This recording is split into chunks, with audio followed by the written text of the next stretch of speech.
नमस्कार मित्रों, आप सभी का ओम डिजिटल स्टडी के इस ऑनलाइन लर्निंग प्लेटफॉर्म पर बहुत-बहुत स्वागत अभिनंदन। राजस्थान लोक सेवा आयोग के द्वारा 2 बड़ी भर्तियों के लिए आपका विज्ञापन है वो जारी कर दिया है और इन भर्तियों का आपको काफ़ी लंबे समय से इंतज़ार था। बार-बार आप कमेंट के माध्यम से है वो पूछ रहे थे कि आईएएन की भर्ती कब आएगी? एएसओ की भर्ती कब आएगी?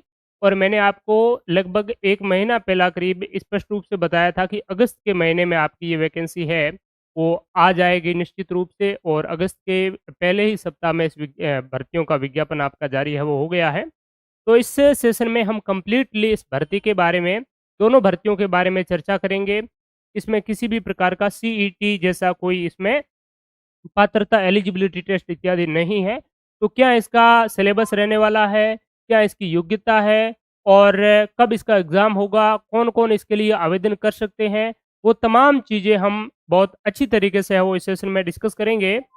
तो देखिए, पहली हम वैकेंसी का डिस्कस करेंगे, ये जो आपकी एएन की है असिस्टेंट इंजीनियर की, इसके बारे में तत्पश्चात हम स्टैटिस्टिकल ऑफिसर है, उस पर है वो जाएँगे। तो देखिए, ये जो वैकेंसी है, इस प्रकार की भर्ती 2018 में पहले विज्ञापन है वो जारी हुआ था और उसमें भी करीब 950 के करीब है वो आपकी पोस्ट थी और अब जो आपकी ये जो भर्ती आई है एएन की, इसमें टोटल 1014 पदों के लिए ऑनलाइन आवेदन आपसे आमंत्रित किए गए हैं।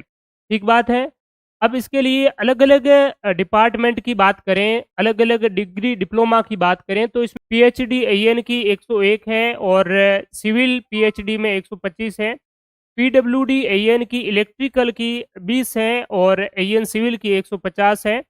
इसके अलावा इसमें अगर आपकी पंचायती राज में भी आपकी है वो 240 काफ़ी अच्छी पोस्ट है जिसमें एग्रीकल्चर वाले भी आवेदन है वो कर सकते हैं। विशेष बात एग्रीकल्चर वालों की है क्योंकि सिविल की तो काफ़ी है वो आती रहती है मेनली। तो यहाँ पर आगे हम देखेंगे कि इसके लिए योग्यता क्या है, तो यहाँ पर आप देख लीजिए पदक्रम 1 व 3 और 5 के लिए जो आपके इंजीनियरिंग में हैं जिन्होंने आपका बीटेक किया हुआ है जिसको बैचलर ऑफ इंजीनियरिंग कहते हैं, बीई कहते हैं, जिन्होंने सिविल में इंजीनियरिंग है वो की हुई है, सिविल की जिसके पास में डिग्री है, वो आवेदन है वो कर सकते हैं किसके लिए 1, 3 और 5 के लिए। तो 1, 3, 5 में कौन-कौन सी भर्तियाँ हैं? ये एक तो पीएचडी की है, एक पीडब्ल्यूडी की है और एक डब्ल्यूआरडी की एएन सिविल की है। तो इसमें आपके सिविल वाले अभ्यर्थी है 1, 3 और 5 वाली भर्तियों में केवल सिविल के अभ्यर्थी आवेदन है वो कर सकेंगे। इसके अलावा बात करें तो जो पदक्रम 2 के लिए है इसमें मैकेनिकल और इलेक्ट्रिकल उसमें ऊपर भी लिखा हुआ था मैकेनिकल इलेक्ट्रिकल वाला, ठीक है? तो इसके लिए मैकेनिकल इलेक्ट्रिकल वाले आवेदन कर सकेंगे। 4 में इलेक्ट्रिकल यानी कि आप यहाँ पर देख सकते हैं ये स्पष्ट रूप से लिखा हुआ है 4 में जो पीडब्ल्यूडी की है एएन इलेक्ट्रिकल के 20 पोस्ट है इसमें केवल इलेक्ट्रिकल वाले हैं। तो जो ये कोष्टक में लिखा हुआ है उसमें केवल वही अभ्यर्थी जिन्होंने डिग्री इत्यादि है। दूसरी बात है इसकी योग्यता है वो कब तक आपकी कंप्लीट हो जानी चाहिए उस पर भी आरपीएससी का मेनली इसमें यहाँ पर दी भी हुई होगी। यहाँ पर आप देख सकते हैं स्पष्ट रूप से कि अभ्यर्थी को वांछित शैक्षणिक योग्यता या फिर एक्सपीरियंस कोई है नहीं। आयु इसमें है वो ज़रूर आपकी है, ठीक है? तो आयु 21 से 40 वर्ष तक की है वो होनी चाहिए और ऊपरी आयु सीमा में अलग-अलग अभ्यर्थियों को इसमें है वो छूट भी है वो दी गई है। सर एक वीडियो प्रीवियस कट ऑफ बिल्कुल मैं आपको इसके बारे में भी जानकारी सारी दे दूँगा। तो देखिए अ, आपकी योग्यता की अगर बात करें तो योग्यता आपकी कब तक है वो रहेगी इसमें जो कहा गया है कि उक्त पदों की अपेक्षित शैक्षणिक योग्यता अंतिम वर्ष की परीक्षा में सम्मिलित हो चुका है या सम्मिलित हो रहा है वह अभ्यर्थी भी है वो इसमें आवेदन कर सकेगा लेकिन आयोग द्वारा आयोजित मुख्य परीक्षा से पूर्व है। देखिए असिस्टेंट प्रोफेसर में तो इंटरव्यू था, ठीक है? लेकिन इसमें मुख्य मेंस जो एग्ज़ाम है, इससे पूर्व आपकी शैक्षणिक अर्हता है वो अर्जित करने की बात कही गई है। इंटरव्यू वाला इन्होंने नहीं रखा है। आपका जो मेन एग्ज़ाम होगा इसके 2 एग्ज़ाम होंगे मेनली 3 फेज़ है, वो हम आगे डिस्कस करेंगे। और ग्रेड पे की बात करें तो L14 है, 5400 आपका ग्रेड पे है जो बहुत ही अच्छा इसका वेतनमान है। और इसका पे मैट्रिक्स लेवल देखना चाहते हैं 5400 में कितना आता है, 3600 में कितना आता है, तो हमारे मोबाइल एप्लीकेशन ओम डिजिटल स्टडी पर एक पूरी डेटा शीट बनी हुई है 7th पे कमीशन के अकॉर्डिंग वो आप है वो देख सकते हैं, राजस्थान की है वो। और ऊपरी आयु सीमा में ये आपकी छूट है। इसके अलावा मुख्य जो बात है इसके एग्ज़ाम का जो सिलेबस है, पैटर्न कैसा है, वो काफ़ी बच्चों को समझ नहीं आ रहा है, तो वो हम अच्छी तरीके से समझने का है वो प्रयास करेंगे। दूसरी बात है कि चयन प्रक्रिया क्या रहेगी? तो चयन की प्रक्रिया है आपका प्रारंभिक प्री एग्ज़ाम होगा, उसके बाद में मेंस होगा और मेंस के बाद में आपका इंटरव्यू होगा। उसका क्या वेटेज रहेगा, कौन-सा क्वालिफ़ाइड नेचर का है और कौन-सा आपका जिसमें मार्क्स है वो काउंट होंगे, वो सारी हम चीज़ें डिस्कस है वो करेंगे। ऑब्जेक्टिव टाइप का आपका है वो पेपर प्री रहने वाला है। मेंस लिखित एग्ज़ाम होगा और इंटरव्यू जिस प्रकार से आपका वाइवा होता है वो ठीक प्रकार का आरएएस में, आईएएस में इत्यादि होता है वैसा ही होगा। परीक्षा स्थान व तिथि, तो परीक्षा जो है, स्थान तो राजस्थान में ही रहने वाला है। तिथि की अगर बात करें, तो अभी तक फिलहाल आरपीएससी का जो कैलेंडर जारी हुआ है और जो भर्तियाँ हैं, उसको देखते हुए आप मान कर के चलिए कि अगस्त 2025 में आप इसका एग्ज़ाम है, प्रारंभिक एग्ज़ाम की मैं बात कर रहा हूँ। हो सकता है इससे थोड़ा पहले भी कर ले अगर कैलेंडर में संशोधन करें तो। अब तक का जो कैलेंडर है, इसके अनुसार आपका प्रारंभिक जो एग्ज़ाम है, वो अगस्त 2025 में यानी कि आज से करीब 1 साल बाद आपका एग्ज़ाम हो सकता है। इसमें जेईएन की भी अभी भर्ती आने वाली है, वो भी 1000 पदों पर होगी, तो जेईएन की बहुत सारे अभ्यर्थी भी इसके लिए भी है वो आवेदन है वो कर पाएँगे। तो दोनों ही तैयारी कर सकते हैं इसकी, ठीक है? और साथ-साथ आप किस प्रकार से तैयारी करेंगे, उसके लिए हम अलग से एक वीडियो भी आपके लिए प्रोवाइड करवाएँगे। कंप्लीटली है वो गाइडेंस आपको मिलेगा। अगर बात करें परीक्षा योजना और पाठ्यक्रम का, तो परीक्षा योजना वस्तुनिष्ठ प्रकार की होगी, विस्तृत पाठ्यक्रम भी मैं आपको है वो बता दूँगा बाद में। आवेदन की तिथि की बात करें तो 14 अगस्त से आपका ऑनलाइन आवेदन स्टार्ट हो रहा है और 12 सितंबर 2024 तक आप ऑनलाइन आवेदन कर सकेंगे। लगभग 1 महीना भर आपका ऑनलाइन आवेदन की प्रक्रिया है वो रहने वाली है। ऑनलाइन आवेदन के लिए आपको बार-बार शुल्क देने की आवश्यकता नहीं है। अगर आरपीएससी का किसी पहले एग्ज़ाम में आपने ऑनलाइन आवेदन किया है, तो आप दोबारा है वो विदाउट फीस पे किए है वो कर सकते हैं और वन टाइम आप अगर रजिस्ट्रेशन करना चाहते हैं जो बाहरी राज्यों के हैं और महत्वपूर्ण बात है बार-बार कमेंट करके आप लोग पूछेंगे कि जो बाहरी राज्यों के हैं वो भी आवेदन कर सकते हैं, वो भी आवेदन कर सकते हैं, लेकिन अगर वो एससी के हैं, एसटी के हैं, ओबीसी के, ईडब्ल्यूएस के हैं, तो वो सारे के सारे जनरल में काउंट होंगे, उनको अपनी कैटेगरी का है वो बेनिफिट नहीं मिलेगा। ये सबसे महत्वपूर्ण मुद्दा है सिलेबस और एग्ज़ाम स्कीम का। तो सिलेबस और एग्ज़ाम स्कीम जहाँ तक मैंने देखा है आपका कॉपी पेस्ट हुआ है 2018 वाला। विशेष इसमें मुझे कोई नई चीज़ है वो नहीं देखने को मिली। इसमें जो प्री एग्ज़ाम जो होगा, ये आपका ए और सेक्शन बी में है वो बँटा हुआ है। तो जो प्री एग्ज़ाम होगा, उस प्री एग्ज़ाम की बात करें तो उसमें कंपल्सरी पेपर रहने वाला है, एक तो जीके जीएस का, जिसमें जनरल नॉलेज यानी कि भारत का, विश्व का और राजस्थान का, जिसमें भूगोल, राजस्थान, भारत, विश्व का होगा। हिस्ट्री की बात करें तो हिस्ट्री राजस्थान और भारत की है वो आपसे पूछी जाएगी मेनली और विशेषकर इकोनॉमिक्स है वो भी राजस्थान और भारत की रहने वाली है और जनरल साइंस है, स्पेस टेक्नोलॉजी इत्यादि से संबंधित सवाल आपसे आएँगे, जो कि 2 घंटे का पेपर होगा, 200 मार्क्स होगा और 100 क्वेश्चंस इसमें है वो पूछे जाएँगे।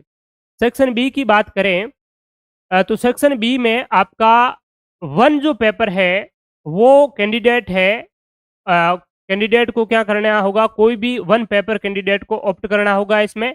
यानी कि आप अगर सिविल इंजीनियरिंग वाली ब्रांच से हैं, उनका कोई एग्ज़ाम आपने दे रहे हैं, तो आपको सिविल इंजीनियरिंग का पेपर है वो ऑप्ट करना होगा। जो इलेक्ट्रिकल इंजीनियरिंग वाले हैं, तो उनको इलेक्ट्रिकल इंजीनियरिंग वाला, मैकेनिकल को मैकेनिकल वाला और एग्रीकल्चर इंजीनियरिंग वालों को एग्रीकल्चर वाला है वो पेपर ऑप्ट करना होगा। तो पहला तो जीके का पेपर कॉमन होगा, उसकी बेहतरीन शानदार तैयारी आरपीएससी के नए पैटर्न के अनुसार, नए डेटा, नई आर्थिक समीक्षा, नए जिलों के अनुसार हम नए इसका एक नया बैच है वो जल्दी स्टार्ट करेंगे। तो ओम डिजिटल स्टडी प्लेटफॉर्म के माध्यम से आपको कंप्लीट गाइडेंस मिलेगा पेपर फर्स्ट का और बेहतरीन इसमें आप परफॉर्मेंस है वो कर पाएँगे। ठीक है? तो इसके लिए मैं आपको अलग से भी जानकारी दे दूँगा। पेपर जो बी है वो आप इसी फील्ड में किसी अच्छे शिक्षक से है वो गाइडेंस है इसके लिए आप है वो ले सकेंगे। तो ये जो पेपर फर्स्ट जो होगा आपका यानी कि प्रारंभिक जो एग्ज़ाम होगा वो कैसा होगा क्वालिफाइंग नेचर का होगा। यानी कि इसके जो मार्क्स है वो आपके मेंस एग्ज़ाम में है वो काउंट नहीं होंगे। प्रारंभिक एग्ज़ाम में शामिल 15 गुना जो अभ्यर्थी है 15 टाइम जो एस्पिरेंट्स है उनको मेंस एग्ज़ाम के लिए है आपका क्या होगा क्वालीफाई किया जाएगा। और उसमें भी आपके मिनिमम क्वालीफाइंग जो मार्क्स है वो भी रखे हुए हैं, वो कितने क्या हैं, वो भी हम आगे इसमें बताया हुआ है, तो वो भी देख लेंगे कि मिनिमम क्वालिफाइंग मार्क्स इत्यादि कितना है। तो ये तो बात हो गई फर्स्ट पेपर की, क्वालिफाई नेचर का है, लेकिन क्वालिफाई को भी आप हल्के में है वो नहीं ले सकते हैं। मेंस एग्जाम की बात करें तो 15 गुना अभ्यर्थी प्रारंभिक परीक्षा में शामिल 15 गुना अभ्यर्थियों को मेंस एग्जाम के लिए बुलाया जाएगा। और मेंस एग्जाम की अगर बात करें तो मेंस एग्जाम के 2 पेपर तो होंगे कंपल्सरी, ठीक है? और ये लिखित परीक्षा होगी, जिस प्रकार से आरएस मेंस होता है उसी प्रकार से, जिसमें एक पेपर हिंदी का होगा जो कंपल्सरी आपको ऑप्ट करना होगा, और एक social aspects of engineering, engineering का जो सोशल एस्पेक्ट क्या है वो आपको है, इससे संबंधित सवाल पूछे जाएंगे। तो ये तो 2 पेपर है आपको कंपल्सरी होंगे। ऑप्शनल पेपर होगा जो आपका सब्जेक्ट है, उस सब्जेक्ट से रिलेटेड एक ऑप्शनल पेपर होगा, जिसकी अगर बात करें civil engineering, electrical, mechanical, agriculture, इसमें से आप जिस ब्रांच से संबंध रखते हैं वो आपको कोई भी एक है वो चुनना होगा। और हिंदी के लिए आप प्रीवियस पेपर्स आरपीएससी के जरूर देख करके जाएं, और वो सारे के सारे आपको हमारे इसी कोर्स के साथ में आपको फ्री मिल जाएंगे, जो इस मेंस एग्जाम के लिए बहुत ही मददगार सिद्ध होंगे। तो ये आपका है। इसके बाद में बात करें तो ये आपका कितने मार्क्स का हो जाएगा? 400 मार्क्स का। 200 मार्क्स का तो कंपल्सरी है और 200 का ये, ठीक है? तो 400 प्लस 72 जो 2 मार्क्स है आपके, ये आपके इंटरव्यू के हैं वो इसमें काउंट होंगे, ठीक है? 72 मार्क्स किसके हैं? वो इंटरव्यू के। तो आपकी मेरिट जो फाइनल बनेगी वो 472 मार्क्स के आधार पर है, वो आपकी मेरिट है वो रहने वाली है, ठीक है? अगर इसकी बात करें तो इन्होंने कंप्लीटली इसमें बताया हुआ है कि 35% जो मिनिमम मार्क्स हैं, candidate who obtain such minimum qualifying marks the written test of the main exam as may be fix the commission, यानी कि मेन एग्जाम में कितने अभ्यर्थियों को है वो इंटरव्यू के लिए बुलाया जाएगा, वो कमीशन है वो फिक्स करेगा, ठीक है? निर्धारित कमीशन करेगा, आयोग के द्वारा निर्धारित किया जाएगा, आपका रिजल्ट निकाला जाएगा। और अगर कोई भी अभ्यर्थी मेंस जो एग्जाम है उसमें 35% जो मार्क्स है प्रत्येक पेपर में अगर नहीं ला पाता है तो उनको डिस्क्वालीफाई कर दिया जाएगा, ठीक है? और 40% एग्रीगेट आपको है वो लाना है, 400 में से 40% आपका एग्रीगेट होना चाहिए। और प्रत्येक जो पेपर होते हैं, जो 4 पेपर मेंस एग्जाम के होंगे, उसमें कंपलसरी आपको 35% कम से कम है वो प्रत्येक पेपर में आपको लाना है। ये बात आपके लिए सभी के लिए बहुत ही महत्वपूर्ण है। तो ये इसमें मोटा-मोटी बात है वो कही गई है, ठीक है?